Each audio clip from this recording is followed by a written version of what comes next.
Donc ce soir, on va plutôt parler de cloud computing parce que bon, c'est un sujet personnellement qui m'intéresse beaucoup.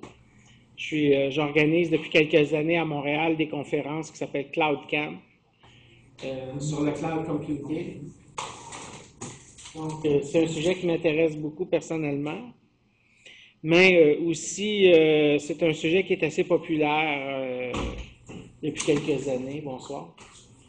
Et de plus en plus, c'est une solution qui est de plus en plus mise de l'avant pour les entreprises, mais aussi même pour les particuliers. Donc, ça commence à être de plus en plus utilisé, comme je vous disais, au niveau des particuliers pour l'utilisation à la maison. Ça commence à être de plus en plus utilisé par les entreprises. Donc, l'info nuagique, c'est une solution qui intéresse beaucoup d'entreprises. Que ce soit, à sa plus simple expression, par l'utilisation de Gmail, d'un service commercial de Gmail pour mettre son courrier électronique à l'externe.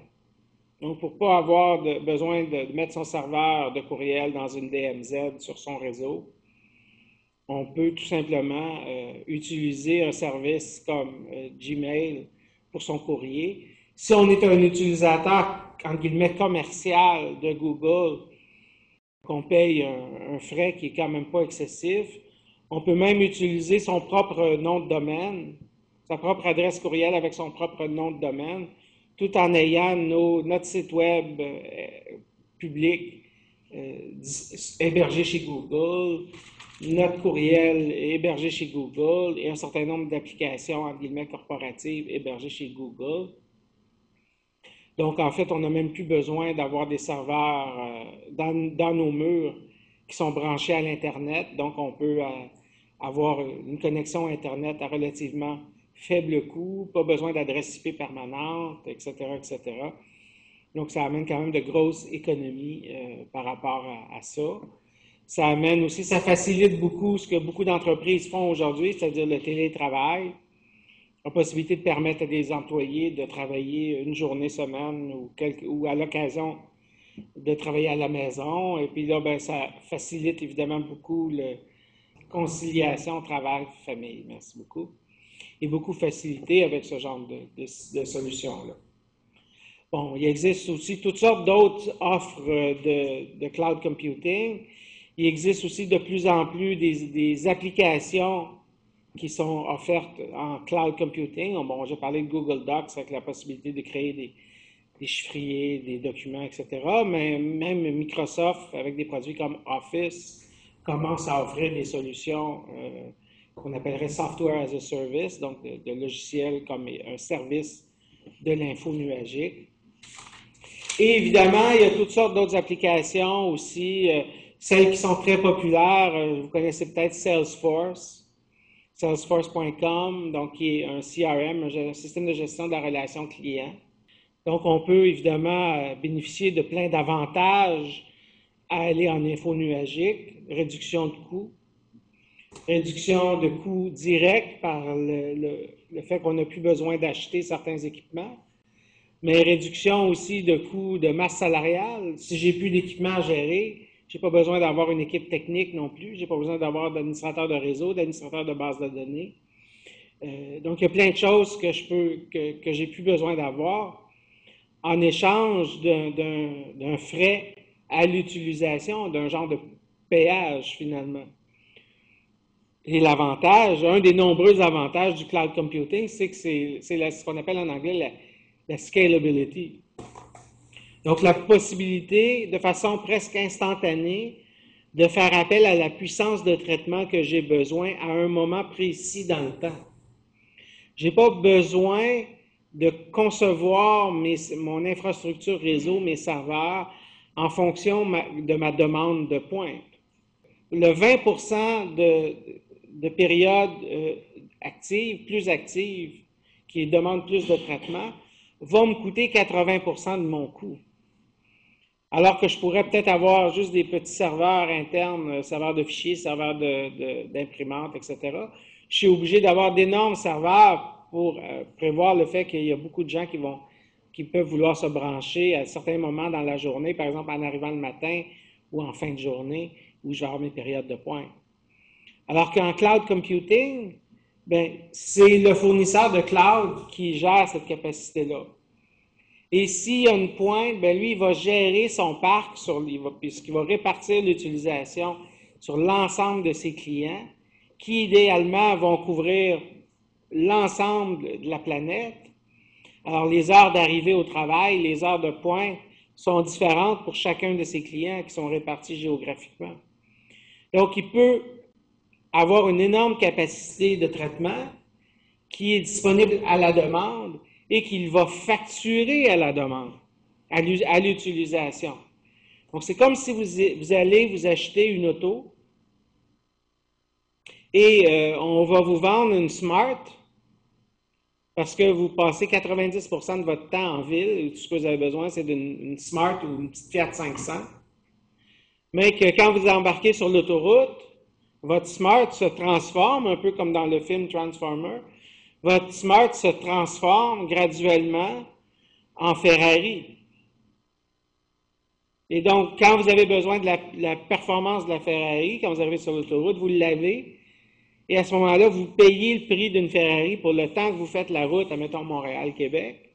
Quand vous arrivez à Québec, votre Ferrari se retransforme en Fiat 500, vous restez dans la famille italienne, se retransforme en Fiat 500 quand vous traversez le pont Pierre-Laporte, et vous arrivez, vous roulez dans les rues de Québec avec une Fiat 500, qui vous coûte le prix d'une Fiat 500. Donc, imaginez si on avait cette possibilité-là avec les autos, hein, un peu comme une auto, par exemple. Donc, ben, c'est un peu l'info nuagique d'une certaine façon. C'est un petit peu comme le communauto des technologies de l'information. Donc, c'est une solution qui est extrêmement attrayante, attractive pour la clientèle, pour la majorité des utilisateurs, des gestionnaires TI. D'une certaine façon, je pense, plus intéressante que l'impartition. Parce que dans l'impartition, ben là, finalement, je ne change pas mon parc. C'est qu'au lieu, dans le fond, l'impartition, c'est un peu comme si j'achète une auto en crédit-bail. Un leasing, je signe un contrat de location. Puis l'auto, elle ne m'appartient jamais vraiment. Je l'ai pour une certaine durée, puis je paye un frais mensuel, mais c'est un frais récurrent, puis à la fin, je ne suis pas propriétaire de mon auto. Il faut que je la remette, je remets les clés, puis j'espère que je ne l'ai pas trop égratigné, je ne l'ai pas trop endommagé entre-temps. Alors, c'est une autre approche, mais c'est une approche aussi qui a, à l'époque, que l'impartition est devenue populaire, qui est une excellente solution. C'est une façon d'externaliser le risque. Il y a beaucoup d'avantages, il y a beaucoup d'intérêt à ça. Et évidemment, à l'époque où l'impartition est devenue très populaire, dans les années 90, l'info nuagique, ce n'était pas une solution qui existait, c'est une solution plus récente et qui est apparue en même temps, évidemment, que des services sur le web. Et c'est les gros fournisseurs de certains services sur le web qui sont devenus les gros fournisseurs d'info nuagique. On peut penser à des compagnies comme Amazon, par exemple. Donc, Amazon, pour gérer sa business, ont dû se doter d'outils et ont commencé à vouloir générer des revenus, d'autres sources de revenus que la vente de livres ou de logiciels, et ont commencé à vendre du temps sur leur système. Donc, ont commencé à offrir ce genre de service-là. Google, de par la nature de leur business aussi, ont dû développer une énorme capacité, ont dû aussi se développer des outils pour être capables de gérer la capacité, de faire du load balancing, de transférer des charges rapidement et facilement à travers ces différents parcs informatiques à travers le monde. Et ont capitalisé là-dessus pour commencer à offrir des services de cloud, d'info nuagique. Et évidemment, il y a toutes sortes d'autres compagnies, Rackspace, plein d'autres, là, qui se sont lancés dans ce marché-là à partir du moment où le marché a commencé à exister. Il y a des gens qui ont vu une belle occasion d'affaires, puisque c'est une solution intéressante. Donc, pour toutes ces raisons-là, je pense que ça vaut la peine, dans notre cours, de réfléchir à ça, puisque évidemment, vous comprendrez que dans ce scénario-là, donc ni nos systèmes, ni nos données ne résident physiquement dans nos murs. Donc, on peut facilement s'imaginer toutes sortes de scénarios catastrophes, toutes sortes de situations où ça peut être assez complexe. Et donc, c'est important, quand on va conseiller le client ou conseiller notre employeur sur l'opportunité d'aller vers ce genre de technologie-là, d'être capable de penser à quels sont les risques qui sont inhérents à ça. Parce que comme dans toute technologie, il y a des risques. Dans cette technologie-là particulièrement, il y a des risques qui sont complètement nouveaux, complètement différents, qu'on n'aurait peut-être pas nécessairement pensé. Je pense que c'est important qu'on réfléchisse à ça.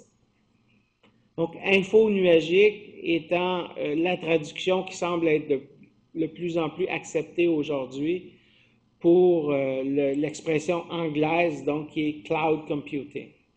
On a vu toutes sortes de termes qui ont été utilisés, donc informatique en nuage, c'est la version française, je crois. Infonuagique, qui est l'appellation québécoise. Moi, j'avais proposé informatique dématérialisée. Ça n'a pas été retenu. Ça a fait quelques petits articles.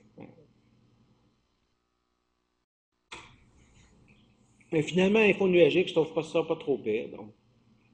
Mais vous m'excuserez si des fois j'utilise le terme cloud. Le cloud computing, c'est l'informatique via l'Internet. Le mot cloud, hein, tout le monde sait d'où ça vient. C'est quand on fait des schémas de réseau, on représente toujours l'Internet par un nuage. C'est comme la façon, entre guillemets, acceptée de représenter sur un schéma l'Internet. Et donc, quand on parle de l'informatique dans le nuage, c'est l'informatique en quelque part dans notre petit nuage sur notre schéma. C'est-à-dire que ce qu'on aurait traditionnellement retrouvé dans un schéma de réseau, qu'on aurait traditionnellement retrouvé dans une DMZ, une zone démilitarisée, c'est-à-dire derrière une troisième patte d'un firewall, où on aurait mis des serveurs de courriel, des serveurs d'application, des serveurs de banque de données, des serveurs de toutes sortes de choses que vous pouvez imaginer qu'on peut vouloir avoir. Au lieu de les mettre dans cette DMZ-là ou peut-être dans une autre, dans une salle de serveur en quelque part dans notre réseau, on les met en quelque part dans le nuage, en quelque part sur Internet. Et à ce moment-là, cette capacité-là de traitement, ces processeurs-là, on ne sait pas trop ils sont où en fait. Ils peuvent être un peu partout. Ils peuvent être un peu distribués dans ce gros nuage-là. La seule chose qu'on sait, c'est qu'ils sont reliés ensemble. Ils sont reliés avec nous, le client, via le réseau Internet. Dans ce contexte-là, les utilisateurs sont plus propriétaires des serveurs. Les serveurs ne vous appartiennent plus. Bon, c'est sûr qu'il y a des scénarios qui se sont développés récemment où il y a des fournisseurs de ce qu'on appelle des clouds privés, où il y a des fournisseurs comme iWeb, par exemple, qui vont faire de l'hébergement de vos serveurs dans leur salle. Et quand on parle de cloud, en général, ce n'est pas de ça qu'on parle. On ne parle pas de faire héberger ces serveurs ailleurs. On parle d'héberger des données, des services ailleurs. Donc, il n'y a plus vraiment de serveurs physiques. Mais on peut penser peut-être, ça ressemble peut-être plus à un environnement virtualisé. Hein, les VMware ou des Citrix Metaframe ou des choses comme ça. Donc, ça ressemble plus à ces environnements comme ça virtualisés. Et on va accéder donc à nos systèmes, à nos logiciels, à nos applications, à nos données, à nos services, mais sans avoir à se préoccuper de ce qu'on appelle l'infrastructure sous-jacente. Donc, qu'est-ce qui est en dessous de ça? Donc, peut-être que dans la réalité, les serveurs ne sont pas des vrais serveurs. Peut-être que chez le fournisseur, c'est un environnement virtualisé, justement, avec des serveurs de données, de banques de données, des NAS, des gros serveurs de disques partagés via une infrastructure virtualisée. Peut-être que c'est ça. Peut-être même, si on pense à des solutions, je pense que j'ai vu un reportage il n'y a pas tellement longtemps sur Google, où en fait, eux, ils utilisent une architecture qu'ils ont créée, qui est à la base un paquet de clones, des PC. Tu achètes des motherboards avec des CPU et des environnements comme ça, avec des serveurs vraiment très, très bon marché. Donc, que les machines physiques qui coûtent presque rien peuvent facilement les remplacer. Quand la technologie évolue, ils peuvent faire évoluer.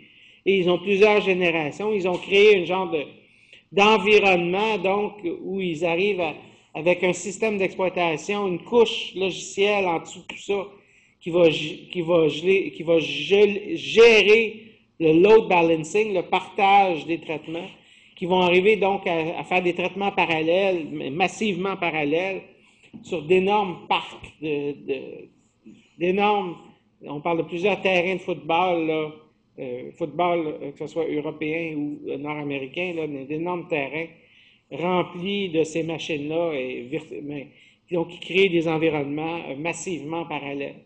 Ça peut être ça. Ça peut être des mainframes aussi, on peut penser à des machines comme Watson, par exemple, ou des super ordinateurs. Mais tout ça, c'est complètement transparent pour vous, l'utilisateur. Le client du cloud computing, à la limite, à moins d'être un très, très gros client qui réussit à convaincre la compagnie, que ce soit Microsoft avec Azure ou Amazon ou Google avec ses différentes offres de services, qui arrive à les convaincre de vous amener visiter leur centre de données, ce qu'ils ne font pas de façon normale. Vous ne saurez jamais physiquement même sont où les centres de données. Vous ne savez pas de quoi ça a l'air, les centres de données. Vous ne savez pas quel genre d'infrastructure qu'il peut y avoir qui vont venir gérer tout ça.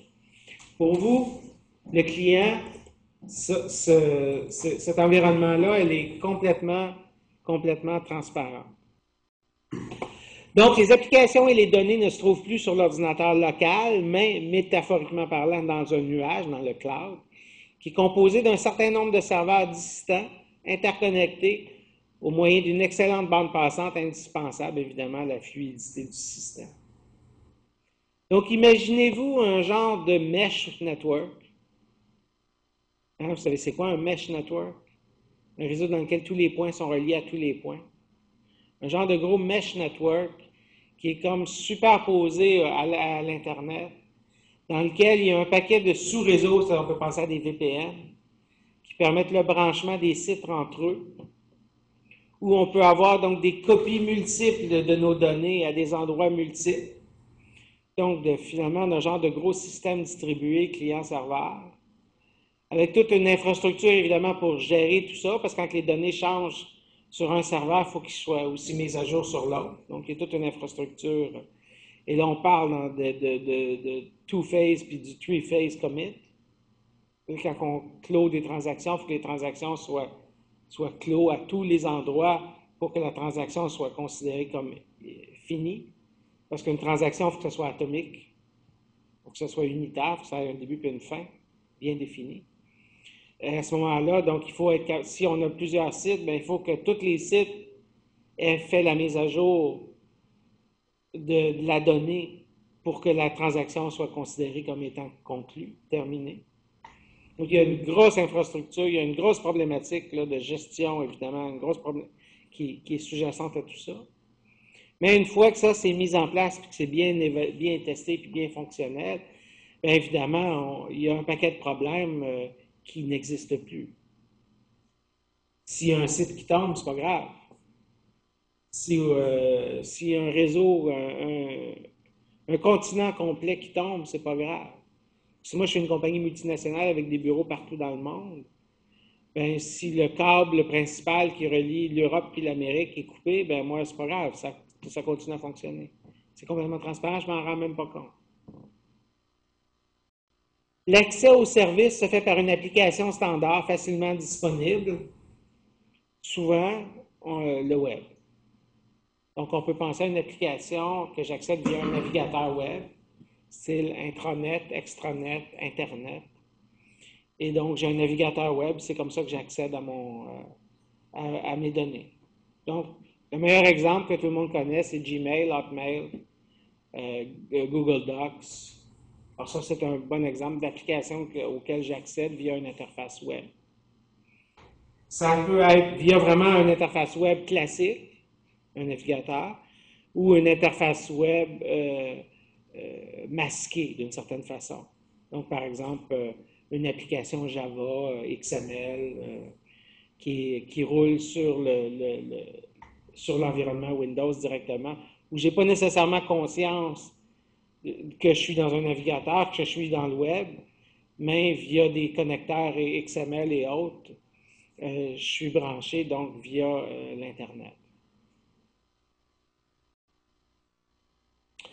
Il y a plusieurs types, puis là, on va en mentionner seulement les quelques-uns. Donc, Infrastructure as a Service. Donc, l'infrastructure comme un service. C'est-à-dire, j'ai des serveurs virtualisés, finalement, qui sont en fait des machines qui sont chez mon client. Donc, mon serveur virtualisé peut être une instance d'un serveur qui roule sur une grosse machine qui virtualise plusieurs serveurs en même temps. Donc, pensez VMware, Virtual PC, Parallel Desktop sur le Mac, des choses comme ça. Imaginez que vous roulez une fenêtre Linux sur votre PC dans un environnement, dans une petite fenêtre, mais c'est un petit peu ça, là. Platform as a Service. Software as a Service, évidemment, ça c'est Google Apps, qui est un bon exemple que tout le monde connaît. Data as a Service. Identity and Policy Management as a Service. Gestion des identités, des autorisations. Network as a Service. Process as a Service. Operating System as a Service. Donc, il y a toutes sortes de saveurs. On a vu aussi même récemment Security as a Service. En fait, il n'y a aucune limite à ce que ça peut être, là, le cloud computing. Hein. Il suffit que vous imaginiez quelque chose que vous pouvez offrir comme un service. Et bingo, appelez ça, mettez une étampe cloud dessus, puis ça va être très vendeur. C'est ça qui est un peu le danger de ça, hein, c'est que bon, nous, on en parle aujourd'hui, on n'en parlait pas il y a 3 ans, il y a 2 ans même, on n'en parlait pas dans le cours. Aujourd'hui, on en parle, c'est important. Est-ce que ça va rester? Je ne sais pas. En tout cas, c'est une solution qui a quand même son intérêt pour certains types d'applications. C'est pas la solution à tout. Il faut être bien conscient. Moi, ça fait 30 ans, là, un petit peu plus de 30 ans que je suis dans le domaine des technologies de l'information. Puis comme vous savez, je suis aussi conservateur d'un musée de l'informatique. Je peux vous dire que des modes en informatique, il y en a eu. Il y en a eu plusieurs modes. Et la question, c'est qu'est-ce qui va durer? Peut-être que dans le cloud, on va voir on va garder dans le cloud des applications de bureautique, des services de courriel, des choses courantes, des systèmes de gestion de clientèle, des choses comme ça, mais qu'on va conserver à l'interne la maîtrise de certains environnements particulièrement importants, stratégiques, comme les ERP, par exemple. On va garder ces applications SAP à l'interne, puis on va virtualiser, on va aller en cloud computing pour ces applications de bureautique. Peut-être que ça va être comme ça. On ne sait pas encore, c'est encore trop récent. Mais il y a le danger, un peu ce qu'on disait, c'est on invente n'importe quoi, puis on met l'étiquette cloud dessus, puis on appelle ça du cloud computing. Il faut quand même faire attention à ça. Donc oui, donc il y a 3 grandes catégories de cloud, donc le cloud public, privé et le cloud de partenariat. Bon, des exemples d'applications, on en a donné déjà plein, mais peer-to-peer, des choses comme BitTorrent ou Skype, des applications web comme Facebook, par exemple. Et logiciels as a service, Google Apps, hein, dont on a beaucoup parlé. Des clients qui peuvent être utilisés dans le cloud, tout ce qui est mobile, la mobilité, iPad, iPhone, une autre chose aussi qui est très intéressante dans un environnement d'info nuagique, c'est ce qu'on appelle les thin clients. Donc, le thin client, c'est comme un genre de tout petit ordinateur, à peu près gros comme un Mac mini, ou gros comme un Apple TV. Et puis, c'est un ordinateur minimaliste. Puis tu peux brancher un clavier, un écran. Dans le fond, tout ce que c'est un système d'exploitation. Moi, ceux que j'ai vus, par exemple, ça roulait avec Linux. C'est juste assez pour faire booter, puis après ça, démarrer un navigateur web, c'est le Firefox. Puis après ça, ben, te brancher sur ton cloud. Donc, tu n'as plus besoin. C'est un peu l'équivalent, si vous voulez, d'un terminal. On aurait appelé, il y a 30 ans, on aurait appelé un terminal, un VT100, mettons. Ben, c'est l'équivalent d'un VT100, mais en version PC. Donc, c'est un petit PC vraiment. Il n'y a pas de disque dur, il y a juste un petit flash de mémoire, assez pour mettre le système d'exploitation, puis ça va puis avoir le logiciel qui te permet de te brancher Internet, puis après ça va tout utiliser à partir d'Internet. Donc, c'est une solution qui est vraiment très, très, très élégante. Ça permet finalement d'utiliser avec un thin client, d'avoir un ordinateur sur le bureau des gens qui est l'écran. Donc, tu as un écran, clavier, une souris, et puis rien d'autre. Il n'y a pas d'ordinateur par terre, il y a juste une petite affaire qui est collée en arrière de l'écran qui est très, très discret, qu'on voit presque pas. Donc, c'est une solution qui est vraiment très, très, très intéressante, les thin clients. Comme il n'y a presque rien dessus, ben, c'est très facile à gérer, donc on peut tout gérer ça avec un système de gestion de réseau centralisé. On peut pousser des mises à jour du système d'exploitation. Mais de toute façon, le système d'exploitation est vraiment très, très minimal. Donc, ça, c'est quelque chose de vraiment très intéressant. On a des TIC clients. Ben, TIC client, pensez à un PC, finalement. On a des solutions, des clients de gestion d'identité. Donc, OpenID, vous êtes peut-être familier avec ce genre de système-là, de gestion d'identité. On a toutes sortes de solutions aussi de paiement, de cartographie, style GPS et autres, là, qui peuvent être des clients de services de cloud computing. Donc, par exemple, Google Maps, des systèmes de paiement, style pensée PayPal. Google Checkout, peut-être moins populaire que PayPal, mais Amazon aussi, qui ont des solutions de paiement. Donc, si vous devenez marchand Amazon, vous pouvez bénéficier de la solution de paiement d'Amazon. Si vous devenez client de eBay, vous bénéficiez de la solution de paiement de PayPal. Vous n'avez pas à gérer tout ça, il y a quelqu'un qui s'occupe de tout ça pour vous. Tout ce que vous avez à vous préoccuper, c'est d'un API, une interface applicative que vous devez intégrer dans votre système. Et après ça, lui, il va s'occuper de tout ça. Et tout ce qu'il va faire, c'est vous renvoyer une confirmation comme quoi que la transaction s'est complétée avec succès. Donc, par exemple, un système de gestion d'identité. Vous allez inclure une API dans votre gestion d'identité. Lui, il va aller valider tout ça, puis il va juste vous revenir avec ça a été validé ou pas. On permet à l'utilisateur de se connecter ou pas. On le voit ça de plus en plus, des sites web qui utilisent le login Google, par exemple, tous les services de Google, Picasa, Google Docs, etc. Tous les logiciels qui utilisent Facebook. Hein? Vous n'avez pas besoin d'ouvrir un compte, ça vous dit connectez-vous avec Facebook. Donc, ils utilisent le système d'authentification de Facebook. Le développeur du site, tout ce qu'il y a, c'est intégrer une API et lui, il va gérer tout ça. Il y a toutes sortes de solutions de storage réseau, comme MobileMe, qui est devenu iCloud maintenant, Amazon, des bases de données, des systèmes de synchronisation, des services web, des services de backup, hein, des backups sur le cloud. Fait ce qu'on a besoin de vous expliquer, c'est quoi le cloud schématiquement, à quoi ça ressemble, c'est ça. Donc là, après ça, on va parler des risques. Euh, donc, la mauvaise protection des données. Donc, comme je mentionnais, vous n'avez aucun contrôle, vous ne savez même pas sont où les données. Donc, comment est-ce que vous pouvez vous assurer qu'ils sont bien protégés? Et là, je pense que la semaine dernière, on a parlé d'impartition. Je pense que je vous avais donné l'exemple de la compagnie en Inde, l'impartiteur en Inde. Est-ce que j'avais parlé de ça? Oui. Donc, l'impartiteur en Inde qui a fermé du jour au lendemain et qu'on s'est retrouvé avec toutes les données perdues. Alors, imaginez une situation.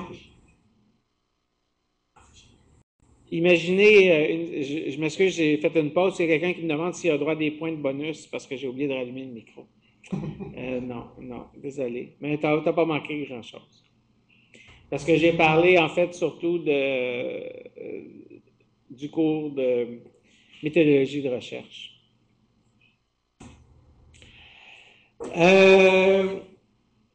Oui, l'effacement non sécuritaire ou incomplet des données. Donc, imaginez que vous effacez des données sur votre serveur de cloud, vous transférez peut-être vos données ailleurs, chez un autre fournisseur, et eux, ils ont conservé des copies parce que, bon, toutes sortes de raisons. Il y a des copies multiples, évidemment, des données.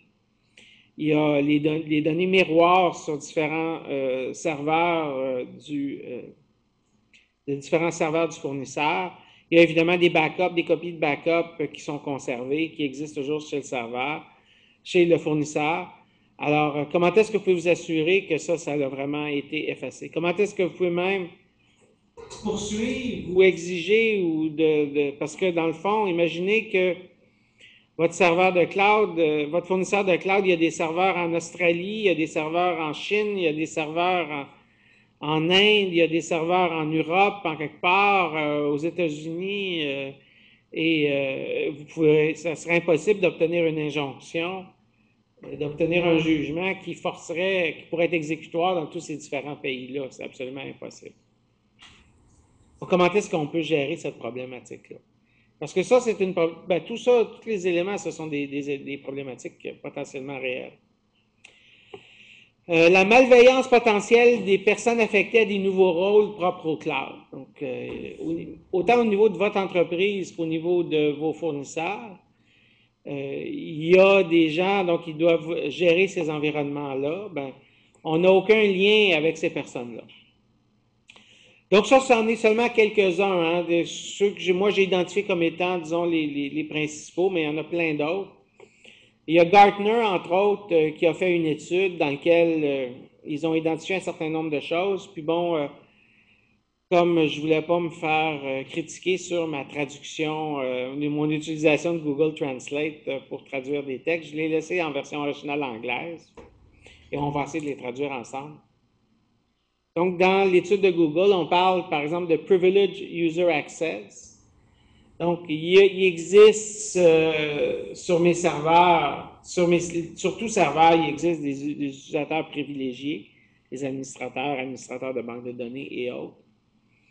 Et on n'a aucune idée dans un environnement cloud, c'est qui ces gens-là, où est-ce qu'ils se trouvent ces gens-là, à quel genre de vérification d'antécédents criminels ils auraient pu faire l'objet. Est-ce que ce sont des membres d'une triade quelconque ou d'une mafia ou d'une junta quelconque dans un pays? On ne sait pas. On n'a aucune idée.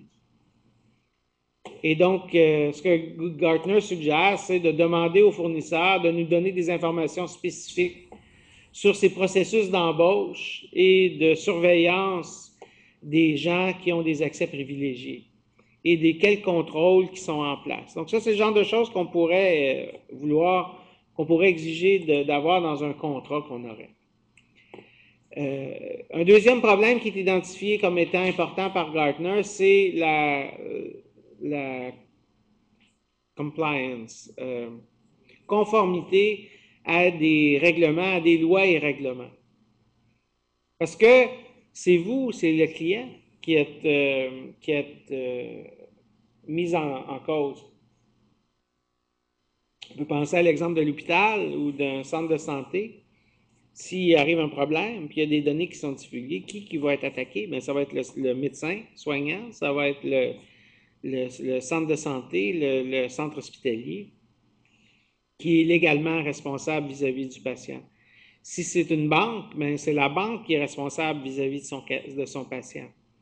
Donc, c'est la banque qui va être certainement poursuivie ou, si elle n'est pas poursuivie, mais dont la réputation va être affectée. Donc ça, dans un environnement de cloud, ça devient extrêmement difficile à gérer. Et Gartner propose que les fournisseurs de cloud qui refusent de mettre en place des contrôles, des processus qui vont permettre aux clients de maintenir leur conformité, ben, devraient être mis de côté. Donc, on ne devrait pas faire affaire avec des fournisseurs de cloud qui n'est pas prêt à nous aider à rencontrer nos obligations légales. Dans l'environnement d'infonuagique, le lieu où se situent les données, c'est un grand mystère. On ne le sait pas vraiment. Et dans certaines situations, ça peut être extrêmement problématique. Donc, pensons au cas des États-Unis, où il existe une loi qui s'appelle le Patriot Act, qui pour l'instant n'a pas encore d'équivalent canadien à ça, mais d'après moi, avec le gouvernement actuel, c'est probablement juste une question de temps. Mais le Patriot Act fait que le gouvernement a droit de regard sur toutes les données qui sont transigées sur le territoire américain ou hébergées sur le territoire américain.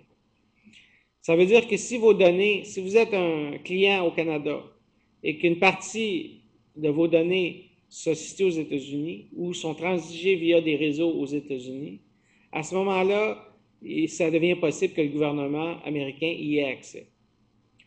On peut penser dans un scénario apocalyptique à une compagnie comme Embraer. Embraer, l'équivalent brésilien de Bombardier.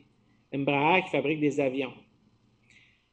Embraer a été espionné par le gouvernement américain, par le CIA américain, avec la collaboration du NSA, l'agence de renseignement américain, au profit de Boeing, compétiteur d'Embraer. Donc, c'est-à-dire que c'est de l'espionnage industriel sanctionné par l'État qui a été fait au profit d'une multinationale, mais basée aux États-Unis, Boeing, qui est un joueur important. Donc, mais dont les principaux compétiteurs sont des compagnies comme Embraer pour certains types d'avions, Airbus pour d'autres types d'avions et Bombardier.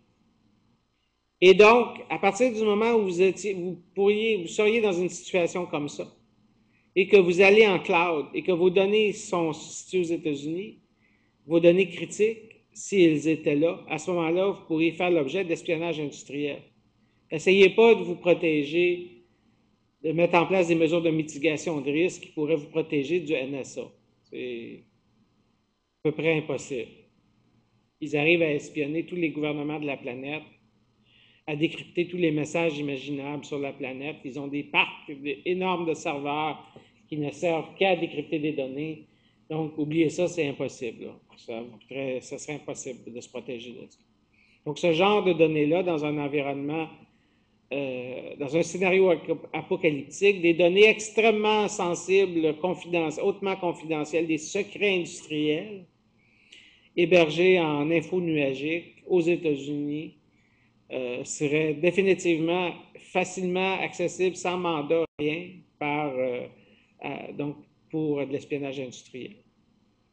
Donc ça, c'est un gros problème. Ça, c'est un exemple, là, mais on peut penser à plein d'autres scénarios. Là. Je vous ai donné un worst case scenario, là. Un exemple d'une situation absolument dangereuse, maximale, si vous voulez. Mais il y a plein d'autres petits scénarios qu'on peut imaginer. De bases de données cliniques, par exemple, où vous avez des dossiers sur un individu. Et, je ne sais pas moi, imaginons une personne séropositive.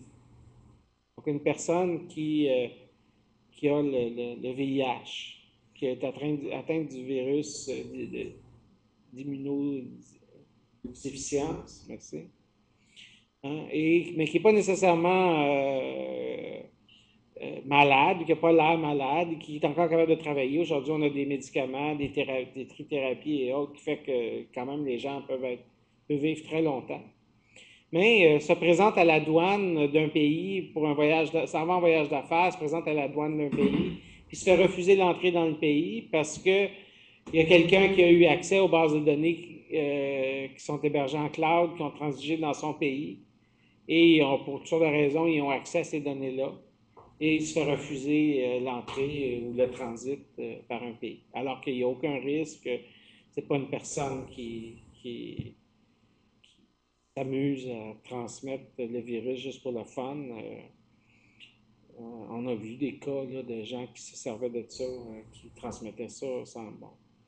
Alors imaginez ce genre de scénario-là. Donc, ce n'est pas nécessairement des données confidentielles, ça peut être des données cliniques, médicales. On peut penser à des choses de voyage, ça peut aussi pour des assurances, des demandes d'assurance, des demandes de toutes sortes de façons. Donc ça peut être important. Et si vous avez des données de ce type-là, par exemple des données cliniques, des données financières, des données de nature très délicate, des données confidentielles, des secrets industriels, bien, ça serait important d'intégrer dans vos contrats, c'est ce que Gartner mentionne, d'intégrer dans vos contrats, donc des clauses pour s'assurer que, par exemple, s'il y a des pays où vous ne voulez pas que vos informations circulent, il faut que ça soit prévu, dans la mesure où c'est possible. La ségrégation des données, typiquement dans nos environnements cloud, vos données vont cohabiter avec différents fournisseurs sur le même serveur, différents clients, je veux dire, sur le même serveur.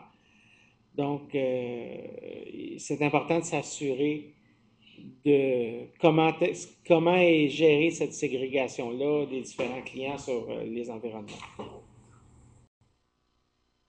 Il y a eu des cas là, où il y a eu des encryption accidents,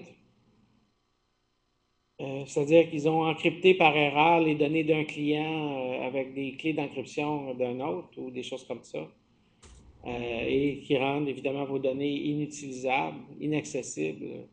Donc, la ségrégation, c'est quelque chose qui peut quand même devenir, qui pourrait potentiellement être une source d'aléas importants.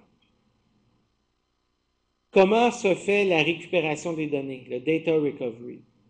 Comment ça se fait? C'est la responsabilité de qui? Qu'est-ce qu'on fait s'il y a un désastre?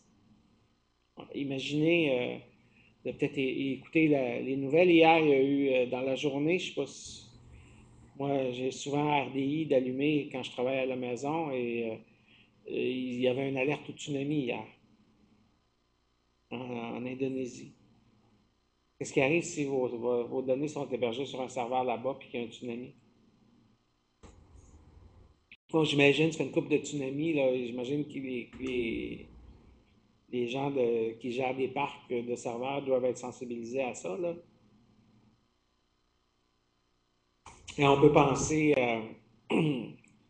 à, par exemple, des serveurs hébergés dans des parcs à Silicon Valley, à San Francisco. Cette année, là, le 21 décembre, San Francisco va s'enfoncer dans l'océan, si on en croit les Aztèques puis les films. Alors, qu'est-ce qui va arriver si vous voulez récupérer vos données à ce moment-là, si vous avez besoin de faire récupérer des données qui sont sauvegardées dans des parcs à ces environnements-là. Donc, toujours au niveau contractuel, s'assurer de c'est quoi les processus pour faire un restore de données à partir des backups, c'est qui qu'on appelle et combien de temps ça va prendre. Donc, ça prend des SLA, ça prend des définitions des niveaux de service dans les contrats pour des choses comme ça. Des supports en cas d'enquête. S'il y a des incidents de sécurité puis qu'on doit faire une enquête, qu'on doit faire du forensic, ben, c'est qui qu'on appelle? C'est quoi le processus? Et est-ce que ça c'est inclus dans le prix de notre contrat ou c'est un supplément? Et si c'est un supplément, combien ça va nous coûter? Ça va être très difficile. Quand les serveurs sont chez vous, si vous avez à faire du forensic, vous pouvez engager notre ami. Ce que tu fais. Ou vous avez peut-être des employés à l'interne qui sont formés pour faire ce genre de choses-là. Mais on sait c'est où on part. On sait qu'est-ce qu'on a enquêté. On peut avoir quand même une idée, un ordre de grandeur de comment ça va coûter. Et puis on peut décider, une fois qu'on aura fait un premier examen de la situation, qu'on aura vu l'ampleur du travail à faire, jusqu'à quel point est-ce que c'est important pour nous? Est-ce qu'on est prêt à affecter des ressources à ça, soit en embauchant quelqu'un ou en faisant travailler un de nos employés là-dessus, à la mesure où c'est réaliste de le faire et souhaitable de le faire. Mais dans une situation d'info nuagique, où on est peut-être un tout petit client pour ce gros fournisseur-là, que serait Amazon ou Google ou Microsoft ou un autre, comment est-ce qu'on s'y prend pour faire ça? Qui va le faire? Comment on va le faire? Combien de temps ça va prendre? Combien ça va nous coûter?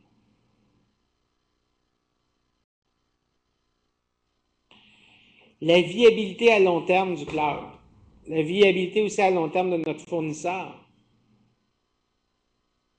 Donc, bon, c'est sûr que si notre fournisseur, c'est Microsoft, si c'est Google, si c'est Amazon, on peut penser qu'il y a des bonnes chances qu'ils soient en business longtemps. Mais en tout cas, Microsoft, on peut penser. Les autres, je ne sais pas. Parce que si on regarde la capitalisation, la valeur de cette compagnie-là, une compagnie comme Google au livre, versus sa rentabilité, ben, on peut s'imaginer qu'à un moment donné, ça pourrait arriver que quelqu'un dise, ben, on arrête d'offrir certains services. Alors là, qu'est-ce qui arrive? Parce qu'en plus, on disait tout à l'heure, il y a une problématique au niveau de la portabilité des données. Alors, si on peut difficilement transporter nos données d'un fournisseur à l'autre, ben, qu'est-ce qu'on peut faire si jamais notre fournisseur décide qu'il ferme? Hein? Imaginez tous les gens qui hébergeaient leurs vidéos sur Mega Upload. Aujourd'hui, ils sont drôlement emmerdés.